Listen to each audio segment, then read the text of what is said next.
So just as I finished recording another video, which I've already uploaded here on the channel, you guys can check that one out. It'll be linked in this video, I'm sure, at some point somewhere around here. But this is something that was put out by Bricks and Minifigs on their blog site earlier. And as you can see, it says here, Bricks and Minifigs parts ways with Salem, Oregon franchise owners Brandon Best and Joshua Johnson. Now, if you guys recall, these two guys specifically, along with Eamon McNeff, are a lot of the reason why the internet is, not just the internet, but people are upset, right? Is because of the way these guys, particularly, these three gentlemen particularly, handled this entire situation. So I'll go through this a little bit, give some of my thoughts on it, and then we'll go ahead and wrap up the video. But if you guys want to read this for yourselves, I'll go ahead and link it in the description below. So it says here, Bricks and Minifigs parts ways with Salem, Oregon franchise owners Brandon Best and Joshua Johnson. Evidence of negligence uncovered. Brian Mansell and Crystal Law Gorman jointly valued Lego collection of $95,000 to $100,000 relating to their unauthorized consignment arrangement. Corporate takes action and reaches out directly to Brian Mansell again for informal resolution. So it says Salt Lake City, Utah, June 4th, 2026, Bricks and Minifigs, an authorized Lego reseller specializing in buying, trading, and selling Lego products today, announces the permanent closure of its Salem, Oregon store, as well as a mutual agreement to part ways with franchise owners Brandon Best and Joshua Johnson due to a devastating social media campaign. So look, it's not just the fact that this is a social media campaign. This is like national now. Reckless Ben has been showing up all over the place, even on mainstream news networks talking about this. So this is no longer just an internet thing. This is actually a legitimate news story that's national, that's going all over now. And it's bad. It just looks really bad for them.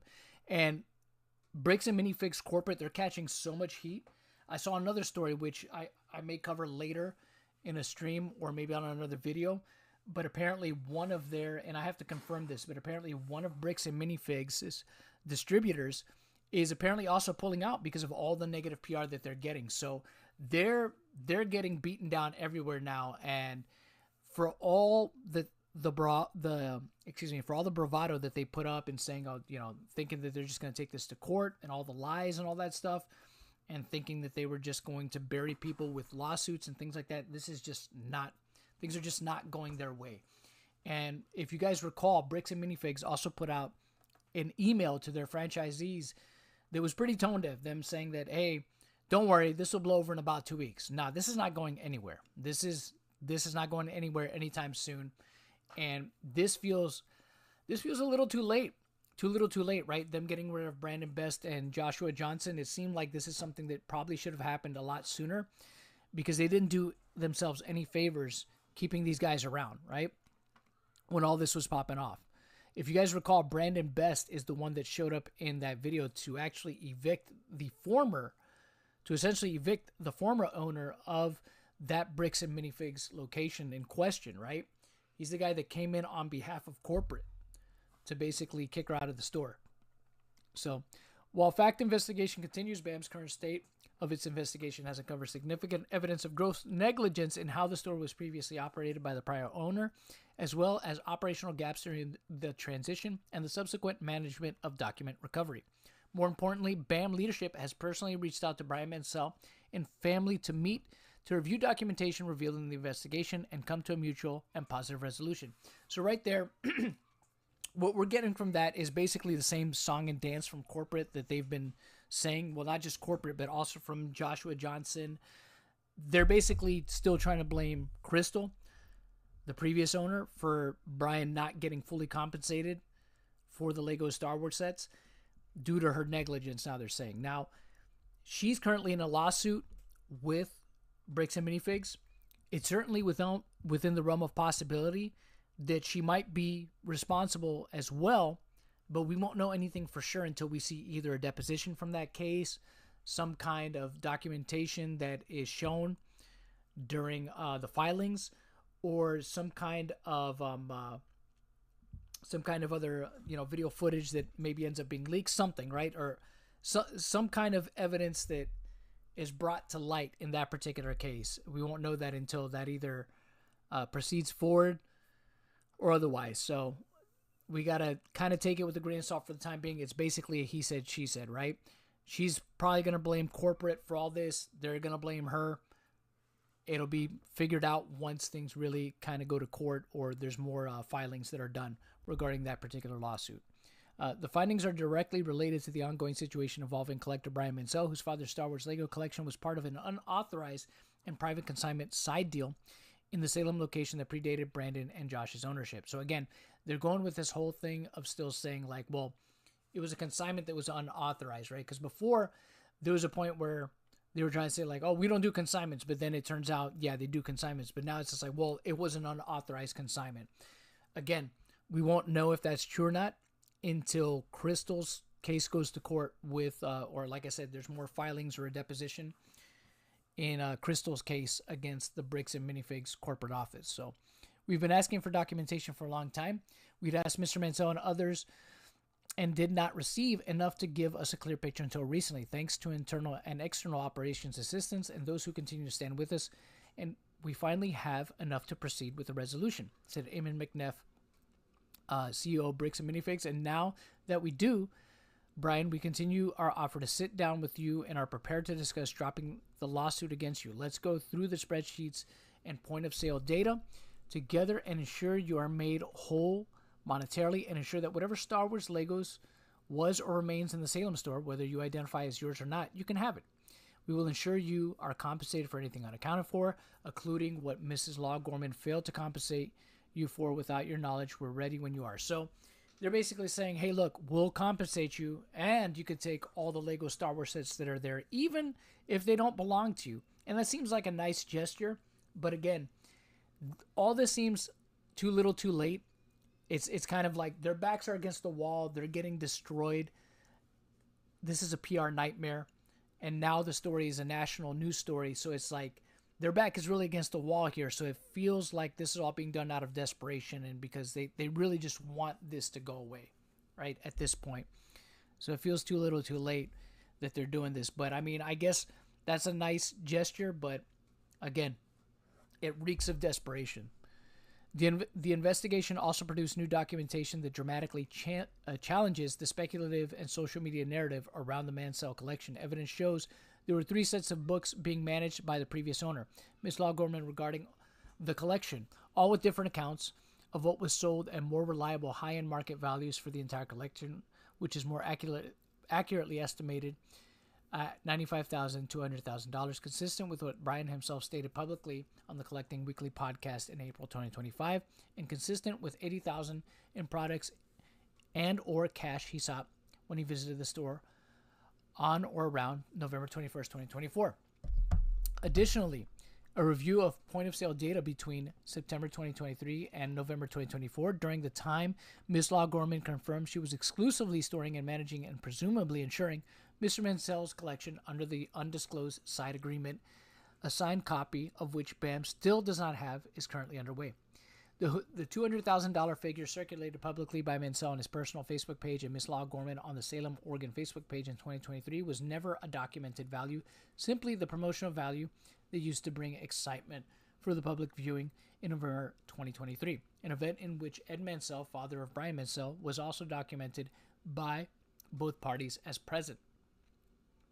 Due to our commitment to a heightened level of due diligence in our investigation and lack of formal documentation produced by Mr. Mansell and former franchisee Ms. Law Gorman, we have found critical data, including 3 separate Star Wars lot spreadsheets. These included an unknown but accessible email account maintained by Ms. Law Gorman. This evidence confirmed the new incoming franchisees who took over the location were not aware of, nor prepared for the responsibilities of taking over a store from a forensic accounting review standpoint.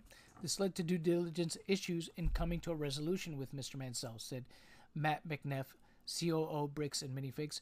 First and ex-franchisees still had connections to, and in one instance, ownership of the company marked data through a personal email account. When a collector came in, identified himself and what he believed to be a former, albeit undisclosed, relationship with a former franchisee. It is unfortunate that Ms. Law Gorman was not upfront about it. We are disappointed in the situation that this situation was not explicitly clear. That should have happened much sooner than today. That's not acceptable, and we're not going to pretend otherwise. So, as we know, again, they're still saying, hey, this is largely on her as well. And again, maybe that's certainly, we can't really discount the possibility that she could have a lot of the blame in the situation. But again, we're not going to know for sure until she goes to court with them and she shows what she has in terms of evidence that might help her case, and they show what they have. Because right now they're just saying it here in this blog post, but that doesn't mean anything. They're just words until it's backed up by some kind of substantiated evidence. So that's what we really have to wait on here. So Crystal Law Gorman entered directly into an unauthorized consignment agreement with Mr. Mansell, yet never made a formal introduction between BAM Corporate nor their new incoming franchisees. As we know, Miss Law... Okay, so this, I have to immediately address this here. They kicked her out of the store. So she didn't have time to introduce the new owners to Brian Mansell. So again, here's an instance where it would really, really behoove Bricks and Minifigs to look at what's out there, what's actually out there, because it feels like they're still talking like they don't know about any of this other evidence that exists. And this does not look good. This does not look good, I think. As we know, Mrs. Law Gorman's hidden personal bookkeeping version, the separate version she shared with Brian Mansell, and a separate running list of sold items were all overseen by Ms. Law Gorman and show significant discrepancies between what she publicly paid Mr. Mansell versus what the trackers included. Our internal point of sales data shows more than $52,000 and potentially more was sold from the collection during her tenure, which is significantly more than was reported by Ms. Law Gorman. Now, look, I'm going to give Crystal a little bit of charitability here, because remember in the video she says, well, hey, if I don't get these receipts, I can't really know what I need to pay them out. So if they didn't allow her to get what she needed to pay the guy out, then that would explain this, right? If they told you, just get out the store, grab your stuff and go. But again, we'll have to wait and see what happens in court, right? And if there's footage, if there's more footage that has not been shown yet to prove their side, right? If maybe there's more context in the videos that we saw, maybe critical context, because that's certainly a possibility. There could be an instance where critical context was cut out of what Crystal had uploaded. So we'll have to wait and see what happens. And who knows if that video exists or not. But it says here, Crystal Law Gorman was never authorized to enter into a consignment agreement with Mr. Mansell through the franchise, and never introduced Mr. Mansell to BAM or the new incoming franchisees. And then it says here, more key details. BAM has offered the physical inventory to Mr. Mansell multiple times, most recently in December 2025, and again personally by Eamon McNeff in May 2026. Crystal Law Gorman created an unauthorized personal consignment contract with Brian Mansell in November 2023 and failed to make corporate aware.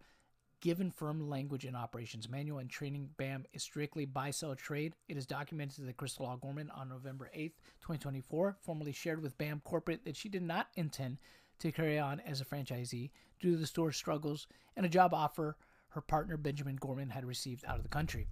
Crystal Law Gorman owed close to $200,000 at the time of planned abandonment and separation, causing her to be undo any payout of the date of separation. A GoFundMe account for Brian Mansell has raised over $350K as of June 3rd, 2026. An official public timeline can be found here, and they link this. And then we have, and that's it. That's pretty much it. If you guys want to read this for yourselves, link in the description below. But that's what they had to say. It feels like they're doing this, again, out of desperation, in my opinion, because they're getting completely slaughtered. It's in the media and just online. It's just an absolute PR nightmare for them, and it feels like they're trying to do this to save face a little bit by even offering Brian Lego sets that don't even belong to him, right? They're offering him money, his Lego sets back that are apparently still there, that might still be there, as well as any other Lego sets that are there. Again, a very generous gesture on their part, but might be too little too late at this point. But anyways, let me know what you guys think in the comment section below. I'll catch you guys on the next one.